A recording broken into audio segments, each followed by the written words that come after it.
नमस्कार, न्यूज़ 11 के इस खास पेशकश में आपका स्वागत है। देश दुनिया में झारखंड की पहचान जंगल, पहाड़ और झरनों को लेकर होती है। प्रकृति की सुंदरता अगर आपको देखनी हो तो आपको अवश्य झारखंड का रुख करना चाहिए। प्रकृति के गोद में बसे इस राज्य के अंदर बहुत सारी ऐसी चीज़ें हैं, पर्यटन स्थल हैं जो अंग्रेज़ों के ज़माने से भी पहले से स्थापित हैं। आज वहाँ भगवान विराजमान हैं, आज वहाँ कुछ ऐसी चीज़ें हैं जिसके बारे में आपको जानकारी नहीं है। आज उसी संदर्भ में हम बात करेंगे।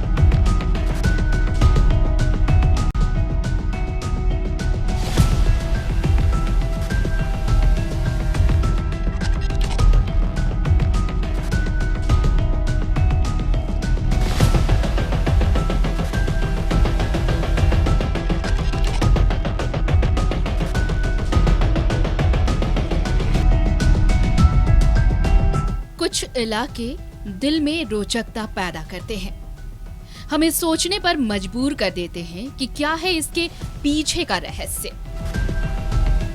जंगल, पहाड़ों में कई ऐसे राज हैं जो अनसुनी है, अनकही है और सोचने कहने पर मजबूर करती है कि क्या ऐसा भी होता है। रांची के पिठोरिया इलाके में इस वक्त हम एक ऐसे पहाड़ पर हैं जिसके बारे में शायद रांची की जनता भी नहीं जानती होगी, लेकिन आज हम पूरे आधे घंटे तक इस पहाड़ के बारे में, इसकी प्रकृति के बारे में, इसके प्राचीन काल से इसके संबंध के बारे में आपको बताएंगे और दिखाएंगे। पठारी क्षेत्र होने के कारण रांची के आसपास कई ऐसे पहाड़ हैं जो कौतूहल का विषय बने हुए हैं। पिठौरिया के सुतियांबे के पहाड़ों के कई अनसुलझे राज आज भी इन चट्टानों में दफन हैं। क्या है चट्टानों के राज?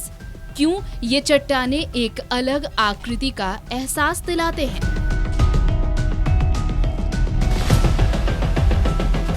अंग्रेजों के जमाने से भी पहले से लोग को याद नहीं है कि आखिर ये सारी चीजें कब से यहाँ विद्यमान हैं।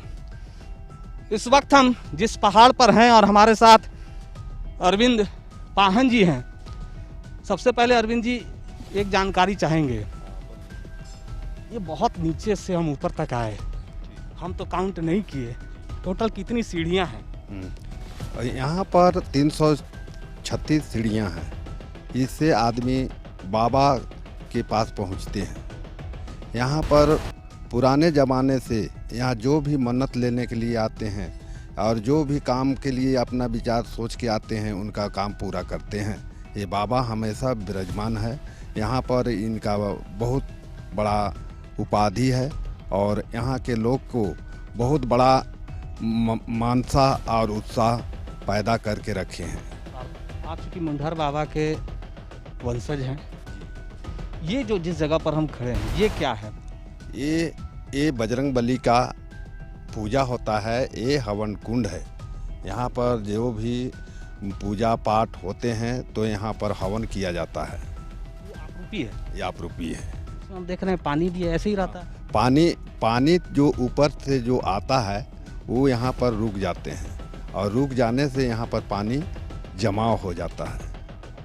तो चलिए शुरुआत कर रहे हैं और हवन कुंड से, और इसके बाद जिस जगह पर हम हैं बलशाली हनुमान जी विस्थापित हैं और हनुमान जी के जयकारे के साथ ही हम, जैसा कि इन्होंने कहा कि इतनी सीढ़ियां हैं कि आपको काउंट करनी होगी और लगातार जब आप ऊपर की ओर जाएंगे हर चीज़ आपको झारखंड की प्रकृति के हिसाब से, झारखंड की पहचान के हिसाब से देखने को मिलेगा।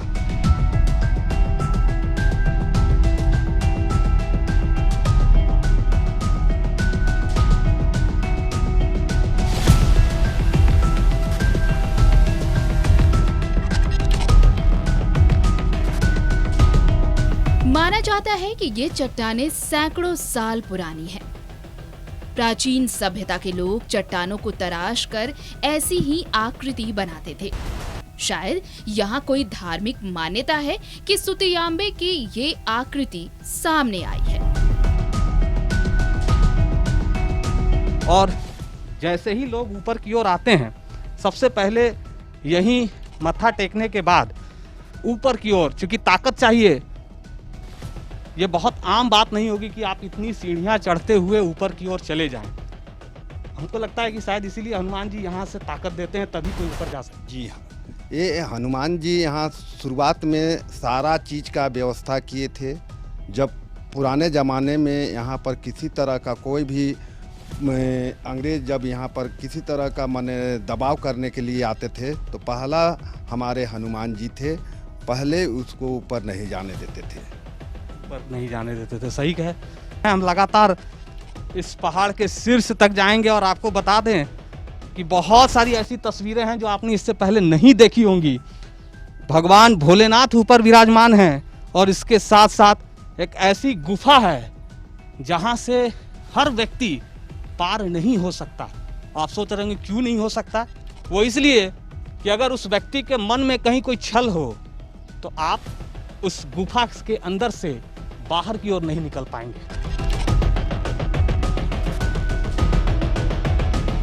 हमारा सफर इन पहाड़ियों के चट्टानों के बीच आगे बढ़ता गया, साथ ही उत्सुकता भी बढ़ती गई। देखकर हैरानी हो रही थी कि कैसे ये चट्टानें एक के ऊपर एक अजीबोगरीब ढंग से चढ़ी हुई हैं।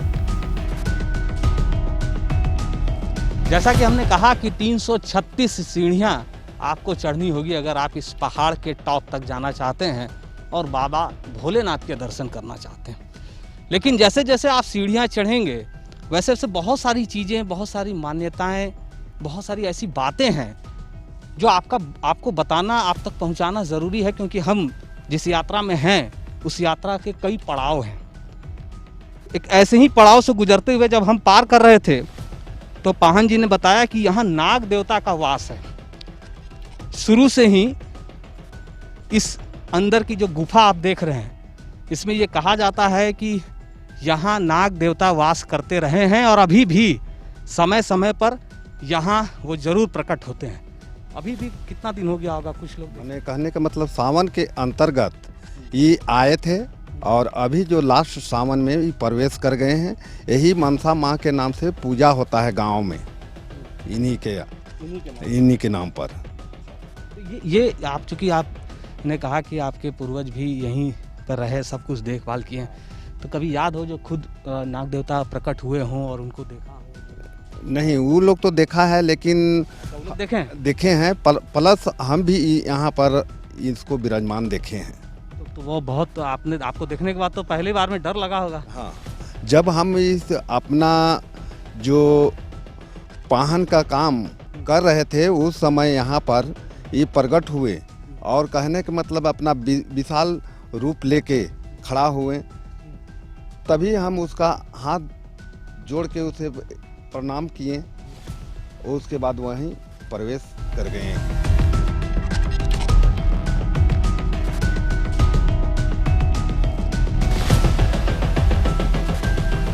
इसलिए यहाँ ये कहा जाता है कि बहुत प्राचीन काल से ही जिस नाग देवता की चर्चा पाहन जी कर रहे हैं, इन्होंने खुद भी देखा है और जब प्रकट हुए थे तब इन्होंने हाथ जोड़कर माफ़ी भी मांगी होगी कि अगर कुछ गलती हो गई हो तो मुझे माफ़ करेंगे, और उसके बाद नाग देवता इसी गुफा के अंदर चले गए।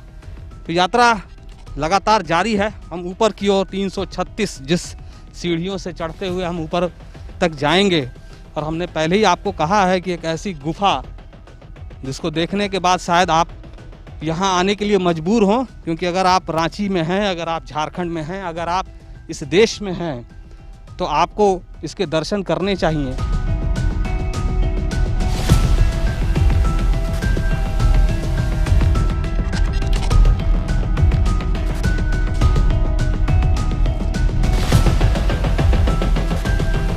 हमारा सफर पहाड़ों के संकरी और बेहद ही खतरनाक इलाकों से आगे बढ़ती है। कई चट्टान इनमें से काफी प्राचीन दिख रहे थे, कईयों में पुरानी सभ्यता के अवशेष नजर आ रहे थे। लेकिन हमारी उत्सुकता उस गुफा को देखने में थी जिसके बारे में कहा जा रहा था कि यहाँ घुसना आसान नहीं है।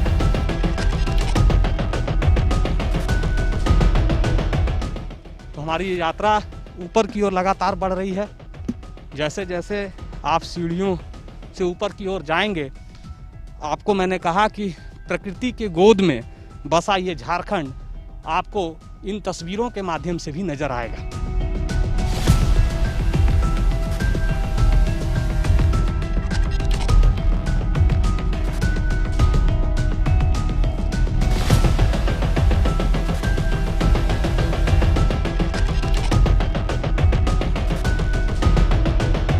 जब आप इस पहाड़ पर आएंगे तो बहुत सारे ऐसे श्रद्धालु आपको मिल जाएंगे जो रोज़ाना यहाँ पूजा अर्चना करने के लिए आते हैं। हमारे साथ एक माता जी हैं। माता जी कुछ गुनगुना रही थी, इसलिए हमने उनको रोका। आप कुछ गुनगुना रही थी, कोई गीत आप गा रही हैं बाबा भोलेनाथ। इसी शंकर भोले बाबा गोहारी गाना से पति पार्वती ने माता देवी दुर्गा माता कर दोहाई बाबा भोला बाबा। बहुत अच्छा इन्होंने ये जो गीत गा रही हैं, जो मैं समझ सक रहा हूँ और आप तक इस गीत को पहुंचाने का जो काम कर रहा हूं, उसमें ये कहा जा रहा है कि बाबा भोलेनाथ आशीर्वाद दें, और आशीर्वाद लेने के लिए ही वो रोज़ाना यहाँ आती हैं। इस सीढ़ियों से समझने की ज़रूरत है कि कैसे पहाड़ों के बीच से इन सीढ़ियों को बनाया गया है, और ये जब सीढ़ियाँ नहीं होंगी तब लोग इसी तरह पहाड़ के अंदर अंदर जाते होंगे।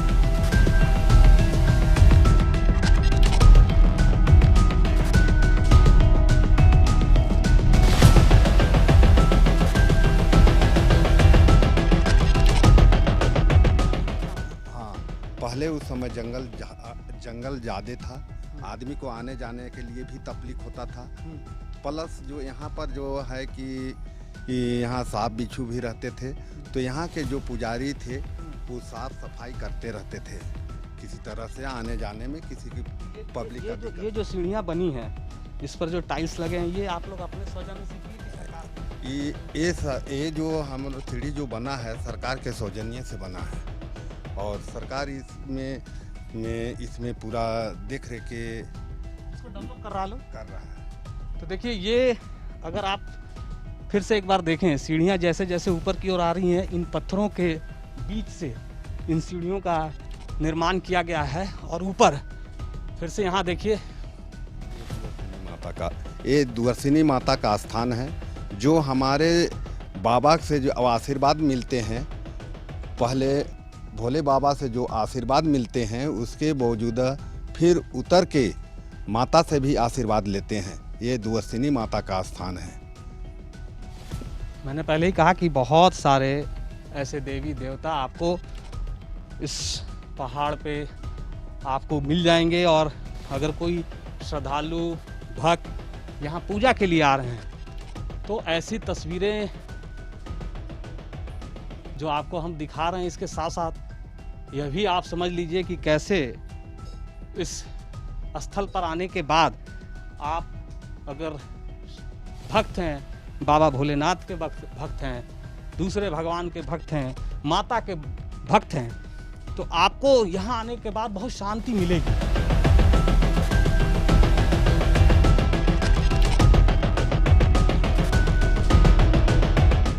जो बहुत ही प्राचीन काल से यहाँ स्थापित है और जिसके बारे में बहुत कम लोग जानते हैं।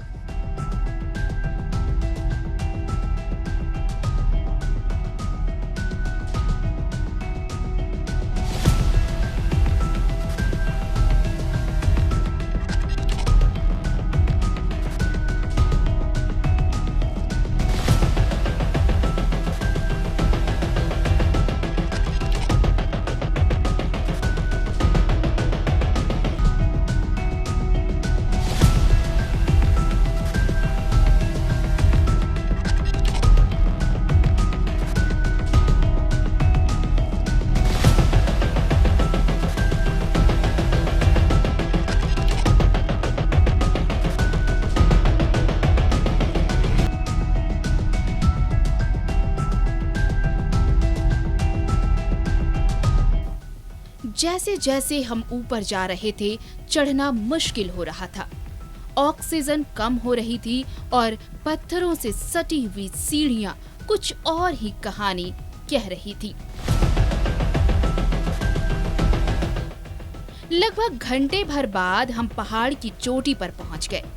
यहाँ से पूरा पिठौरिया मानो एक मैदान की तरह नजर आ रहा था। चट्टानों का बिखराव रोचकता पैदा कर रही थी। देश की आज़ादी से पहले यानी कि 1947 से पहले की अगर हम बात करें, ब्रिटिश काल में बहुत सारे भारत के अंदर ऐसे राजा हुए जिनका शासन आज भी लोग याद करते हैं। आज जब हम इस पहाड़ पर हैं तो एक ऐसे ही शासन व्यवस्था के तहत उस वक्त जो कोर्ट लगा करता था, कचहरी जिसे कहते हैं, वो आज भी लोग उसे याद करते हैं। इस पत्थर के ऊपर जो आप देख रहे हैं, सबसे टॉप पर हम इस वक्त हैं और यहाँ से अगर आप नीचे की ओर देखें तो सिर्फ आपको सड़कें और खेत खलिहान दिखेंगे दूर तक अगर आप देखें, और आपको कुछ देखने को नहीं मिलेगा। इस बात को साबित करने के लिए कि हम इस पहाड़ के सबसे टॉप पर हैं। यहाँ नागवंशी का शासन चलता था। ऐसे में ये चट्टानें वही हैं जहाँ से राजा मदरा मुंडा अपने शासन की बागडोर संभाला करते थे। यहीं से बैठक की रूपरेखा तैयार की जाती थी और बड़े फैसले का गवाह भी यही चट्टान हुआ करती थी। यहाँ पर जो ये पिठौरिया के बगल में सुतियम्बे गढ़ के जो नाम से जाने जाते हैं, यहाँ के शासन चलाने वाले यहाँ के पहला राजा मदरा मुंडा थे, जो यहाँ के शासन काल को के पीरियड में अपना शासन व्यवस्था कायम रखने के लिए यही पहाड़ के ऊपर में बैठ के अपना संचालन करते थे।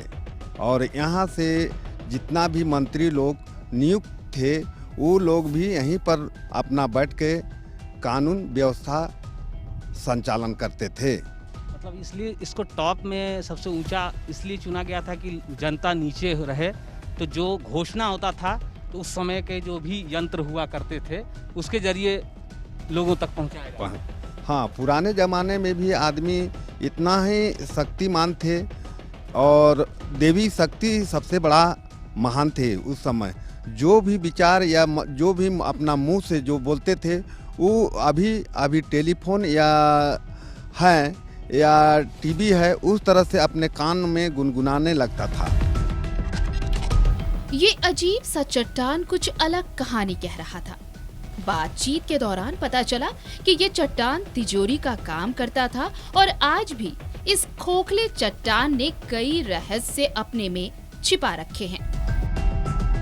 यहाँ पर जो ये पिठौरिया के बगल में सुतियम्बे गढ़ के जो नाम से जाने जाते हैं, यहाँ के शासन चलाने वाले यहाँ के पहला राजा मदरा मुंडा थे, जो यहाँ के शासन काल को के पीरियड में अपना शासन व्यवस्था कायम रखने के लिए यही पहाड़ के ऊपर में बैठ के अपना संचालन करते थे। और यहाँ से जितना भी मंत्री लोग नियुक्त थे, वो लोग भी यहीं पर अपना बैठ के कानून व्यवस्था संचालन करते थे। मतलब इसलिए इसको टॉप में सबसे ऊंचा इसलिए चुना गया था कि जनता नीचे रहे, तो जो घोषणा होता था तो उस समय के जो भी यंत्र हुआ करते थे उसके जरिए लोगों तक पहुंचाया। हाँ, पुराने ज़माने में भी आदमी इतना ही शक्तिमान थे और देवी शक्ति सबसे बड़ा महान थे उस समय। जो भी विचार या जो भी अपना मुंह से जो बोलते थे, वो अभी टेलीफोन या है या टीवी है, उस तरह से अपने कान में गुनगुनाने लगता था देवी शक्ति के कारण से।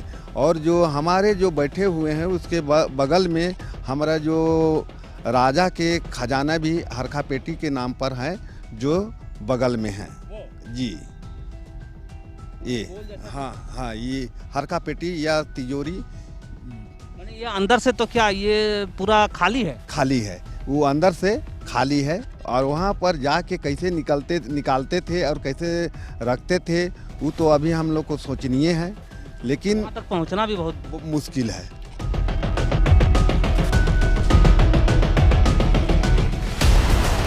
राज्य सरकार अगर इस खबर को देख रही है तो ये ज़रूरत है कि ऐसे स्थल को कैसे आप पर्यटन स्थल के रूप में डेवलप करें, ताकि न सिर्फ झारखंड की जनता बल्कि पूरे देश की, पूरी दुनिया की जनता इस बारे में जान पाए कि झारखंड के गर्भ में बहुत कुछ छुपा है, बहुत कुछ ऐसी चीज़ें हैं जो लोगों को जानना चाहिए, उसके इतिहास के पन्नों को पलटना चाहिए।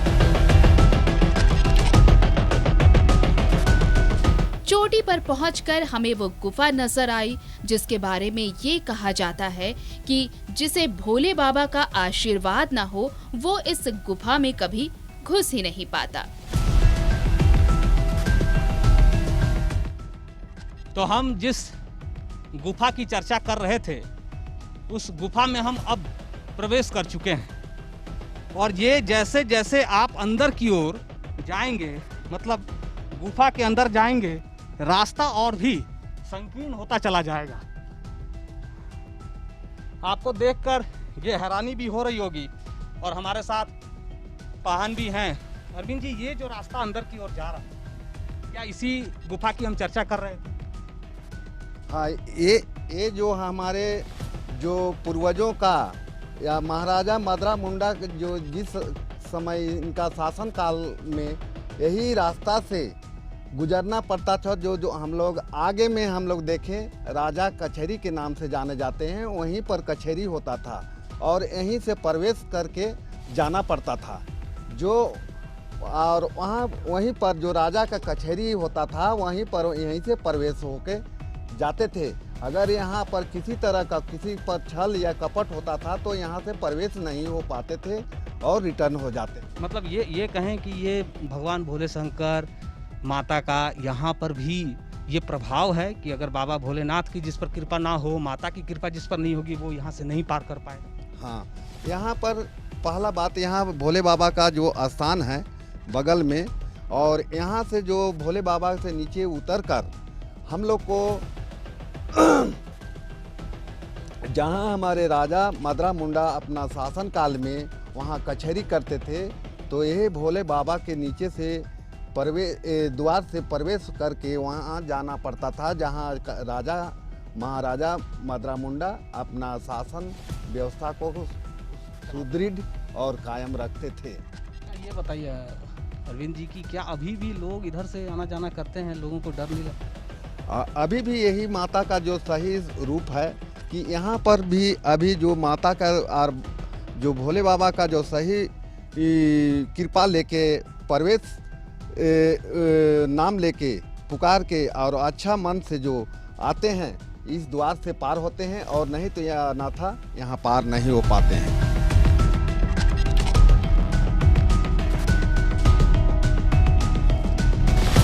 सुतियांबे का ये पहाड़ आज भी कई रहस्यों को अपने में समेटे हुए है। ऐसे में एक पहरेदार के रूप में आज ये अपनी निगाहों से पूरे झारखंड को निहार रहा है।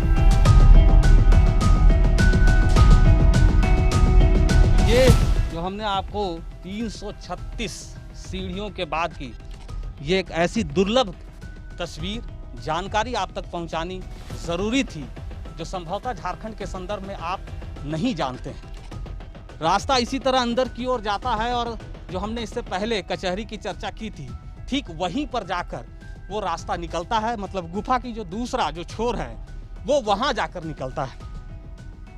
इस पूरे प्रकृति के गोद में जो पहाड़ है, इस पहाड़ के अंदर बहुत सारी ऐसी जानकारियां हमने आप तक पहुंचाने की कोशिश की। खासकर अगर आप श्रद्धालु हैं, आप भक्त हैं, तो आप यहाँ न सिर्फ पूजा करने के ख्याल से आ सकते हैं, बल्कि आप पर्यटन स्थल के तौर पर भी यहाँ आ सकते हैं। और यहाँ की जो जानकारियाँ हैं उस जानकारी को पूरे देश दुनिया में पहुँचाने की ज़रूरत है, और इसमें एक बहुत बड़ी भूमिका राज्य सरकार की है। मेरे सहयोगी सुशील के साथ मुझे दीजिए इजाज़त। नमस्कार।